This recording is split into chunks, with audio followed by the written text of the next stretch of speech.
Welcome back. Plenty of stocks on the move, and the ticker will alert you. There's lots of action beneath the surface. There's been volatility on Thermax, for instance. The stocks was spiking up almost 9-10%, then cooled off. Inox Leisure is doing its thing. So plenty of mid-caps that are finding trading action today. Trident, again, from the textile space, for instance. So mid-caps, small caps, there's a lot that's going on. Sandeep Wagle is with us. Let's get some more trades in then. Good afternoon, Sandeep. What's on your list today?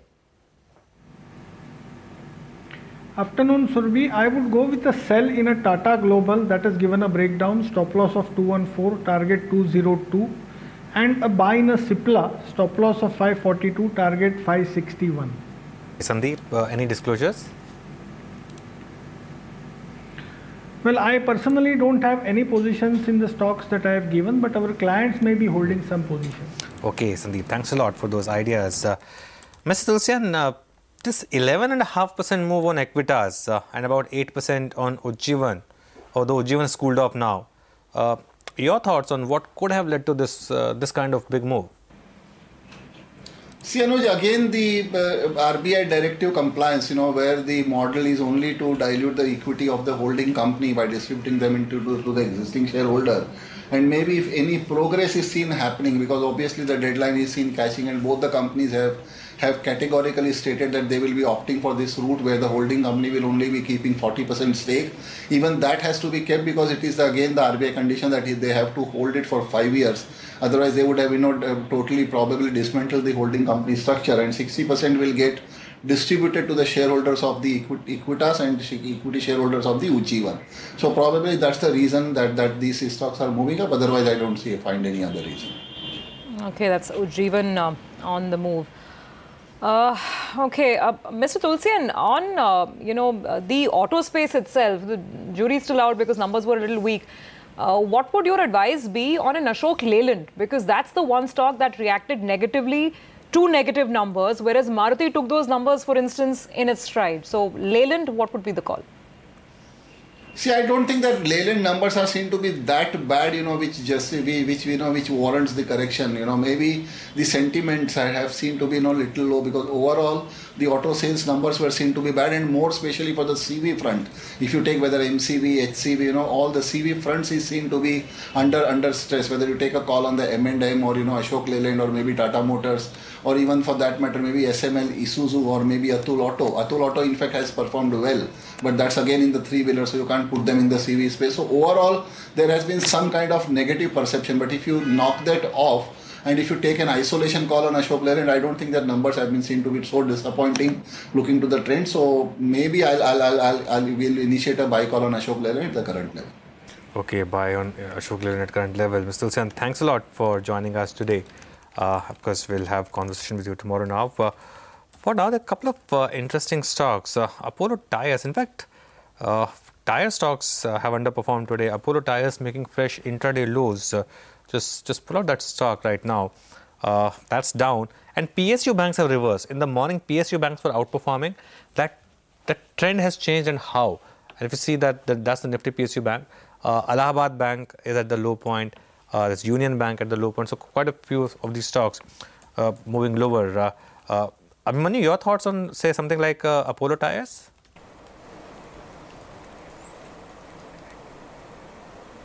So we are very bullish on this particular stock, clearly because if you see the natural rubber prices, they have been hovering around 120 odd level, which is quite decent. Even the synthetic rubber price, which had gone up to around $2,500, that has also started to come down. Though the OE sales have been not that great in last month, I think so large part of the sales of this sector are to the replacement sector, more than 2/3 of the sales. So from that perspective, and considering that in October most of the companies have taken a price hike because the crude price had gone up in the quarter before that, I think so the fear that most of the analysts were expecting that the margins are going to contract, that is unlikely to happen in this particular quarter. In terms of valuation, most of the stocks have come down by at least 25 to 30%. Apollo Tyres is trading at around 10x multiple, and for that reason I think so it's a pretty good decent stock to buy, even considering the fact that that the European business is going to see a significant uptick in utilization, which is likely to lead to improvement on the margin front as well. Okay, Abhimanyu, thanks a lot for joining us today. That's the view from IIFL. Vaibhav Sanghvi is with us, co-CEO of Avendus Capital Alternate Strategies. Vaibhav, good afternoon. Since you run an AIF fund, I'm assuming that things must be pretty good for you because you can take long short. Right now, what's the overall exposure in terms of longs, and are you running any shorts as well in this market? No, so typically what happens is, ahead of any big binary event, which we do see 3 major events in this month coming, right from credit policy to elections and then Fed meeting as well. So taking all these into perspective, we generally go towards the event, not taking much of a position in terms of the direction. So we'll wait for these events and then probably take a fresh call. Okay. Vaibhav, of course, you've been in the market to raise money, and I think the second series of your second fund is still open. You're also doing an ESG fund soon. What is the appetite like out there? And given this market rally, can we digest the November gains? Do you think the market can build on where we are?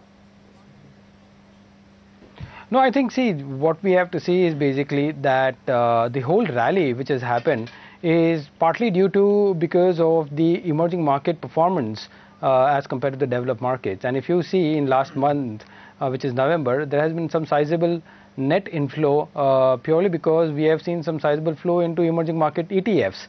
And thereby, actually, by default, India would gain its share because it has about 8.5% share into the whole emerging market basket. Having said that, what we have also seen is basically because of what the trade deal has happened. Because of which we do think that in a very, very shorter term, China might have some amount of preference as compared to India. But once these kind of events happen, which we are looking forward to in terms of binary events which are there in the next 15 to 18 days, after that we should resume our rally in the emerging market basket as well. Okay, by the way, the stock that we spotted, Aurobindo Pharma, has put on some more weight, now almost approaching a 4% move on Aurobindo Pharma, so looking quite good there. TCS is the other one where you had the fresh move starting, and that stock right now also at the high point of the day.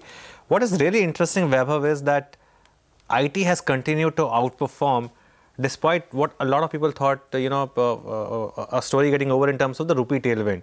For longest they enjoyed the rupee tailwind. The rally started before the tailwind came into picture, and it's continuing even while perhaps the tailwind is out of the way. Your thoughts on large cap IT? Absolutely right, Anuj.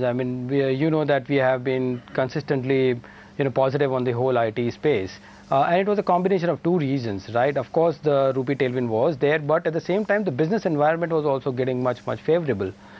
In light what's happening in terms of the US, which is growing in a robust way, as well as Europe is also getting its act into place, we do think that the technology spending will continue. Having said that, what is extremely important is to have an eye on how the deal flows happen, and which will give you fair clarity of what's going to happen for the next 2 years in terms of company's performance. At the same time, the valuations are pretty much on the average basis in terms of the if you have 5-year average, they are pretty much trading in those kind of bands. Thus, we were bullish on that space, and we continue to maintain our positive outlook. Positive on IT. We were talking about this earlier as well, Vaibhav. We've just seen a big deal take place in the consumer space as well. Do you still remain buyers even at these kind of valuation levels? Because a lot of the FMCG stocks have very quickly run back to their highs. Absolutely. Again, that is one more space we have been consistently bullish on, which is consumers.